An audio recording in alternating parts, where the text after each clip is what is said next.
A question several people have asked is, how do I tie those darn Tabi boots? They're quite difficult to do, and they do take a lot of practice.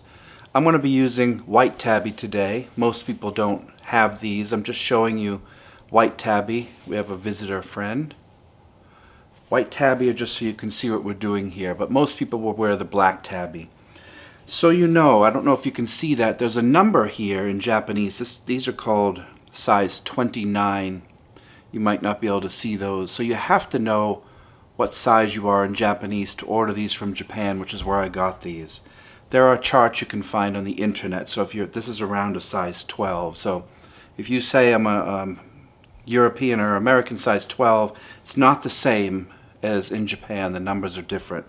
So in this case, a 29 is about size 12, maybe 11 and a half.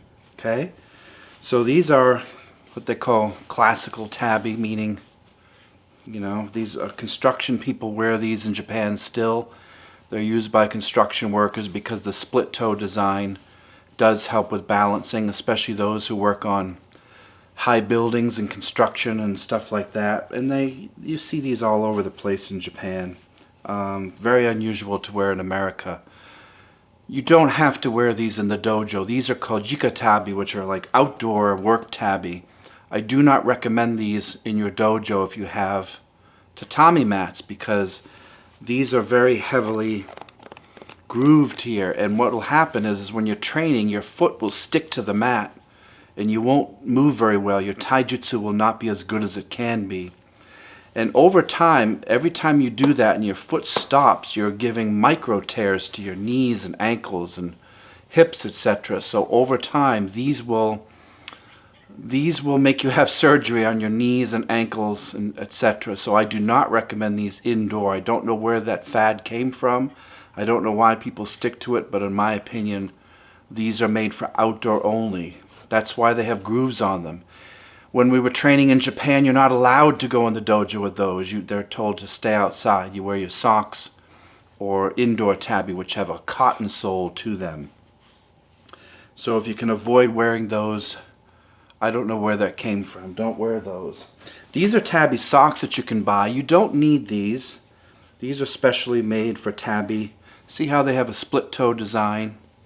You don't need those. These are like $5 a pair. They're really overpriced. Just wear regular tube socks is what I'm wearing, and then you can just pinch between the toe. Take your tube sock and pinch between the big toe and the second toe, and you'll go in your Tabi boot quite fine. You don't need these kind of gimmicky ninja Tabi socks. To me, they're a waste of your hard-earned money. So let's get into how to put this on. So the first thing you want to do is take your leg over your other leg. Hopefully you're flexible enough to do that. Take your regular sock and pinch here between the big and the secondary toe here, and make sure your tube sock is tucked in. This is pretty important, otherwise your toes will hurt over time. Take your Tabi. I like to put my hand in first and just put it on as you would any other shoe. The hardest part is getting your heel into this, because these are made to be very, very tight. Once you get your heel past this point, you'll snug in. So with a firm grip, push through, get that Tabi boot on, okay? And you'll have to push the toes, pull the Tabi back to make sure your toes get in here. Now, a lot of people ask me, Mr. Norcross, my Tabi are too long. Well, they're made to be long. You'll always have an extra inch to half an inch at the toe. Don't worry about that. It's not going to affect, and you're not going to trip. But they're made to be extra long. Most people's toes aren't that long. So get a nice workstation here. Always start from the bottom up. A lot of people, the biggest mistake is they start from the top down. Don't do that. Start from the bottom up, because your ankle is thinner than your calf, so you want to start on the thinnest part of your foot first. There are 3 lines here. You can see the lines. These lines all have loops in them. They're sewn so that they have little loops, little holes. Depending on how wide your calf is, you pick one of these lines and go up, or you can use all 3. These metal tabs are very traditional.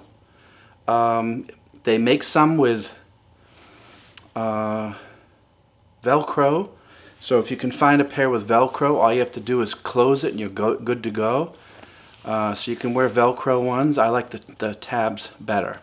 I think they hold well.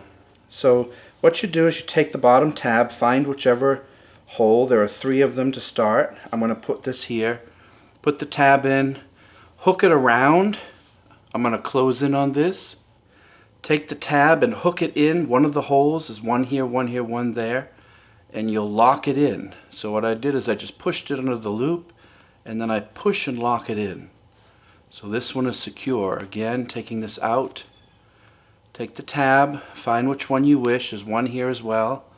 Push it in, turn it around that loop, lock it into that little cave hole, and secure it. If you don't push this, it's going to come right out. Then you very simply take your way up. Now I know this is way harder than it looks. I've been doing this for 40 years, so it's very quick for me. So one more time, just pull these out. Ich, ni, san, shi, go, etc. And depending on how wide your calf is, you'll depend on which line you work with. Okay? This takes a lot of practice. A lot of people, it'll take them 10 minutes to get these on. So don't think that it's as easy as it looks. Everything's harder when you actually do it yourself. So as I continue my way up these loops here, I'm pushing the cloth toward this, taking the loops up, working into the second line. And again, it depends on how fat your calf is. Some people can't wear Tabi boots. So if you can't wear the long ones, they actually make short ones that stop at your ankle for those of us that are larger and have big calves, especially some people have really big calves and small ankles. So they make different size Tabi as well. You can buy half size or full size. So again, if you don't start at the bottom, what's going to happen is you're going to stand up and these are all going to pop right out again. So make sure you start at the bottom, hook it, push it in, lock it in every time. And with time, you'll go very fast. Okay?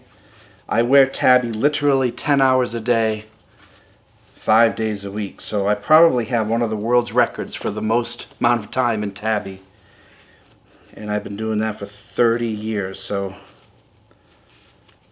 this is very quick, but it'll take you a while. It might take you 5-10 minutes on each side to lock these in. And then you're done here, okay? So that's how you tie these Jika Tabi here. Again, if you can find Velcro pair, go for it. Get those. They're probably a little more expensive. I wear the white Tabi only on special circumstances. Otherwise, I wear indoor Tabi, which I'll show a picture of here.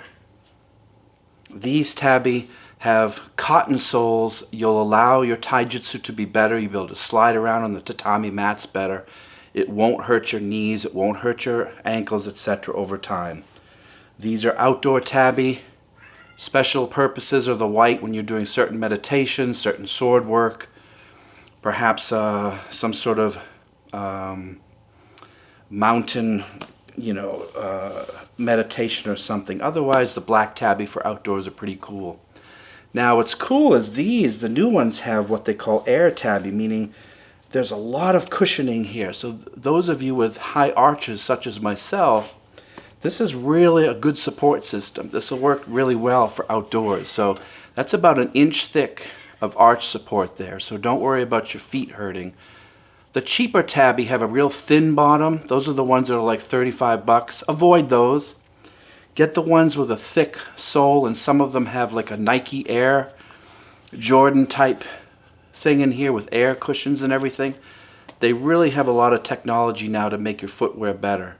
There are several sites I'll link to where you can buy Tabi from Japan. I would advise you order a couple of pair because the shipping is expensive. So if you order 2 or 3 pair, you won't pay so much shipping. Alright my friends, that's a quick tutorial on how to tie your Tabi. It's something that people ask me all the time. Take your time with it, practice over and over again.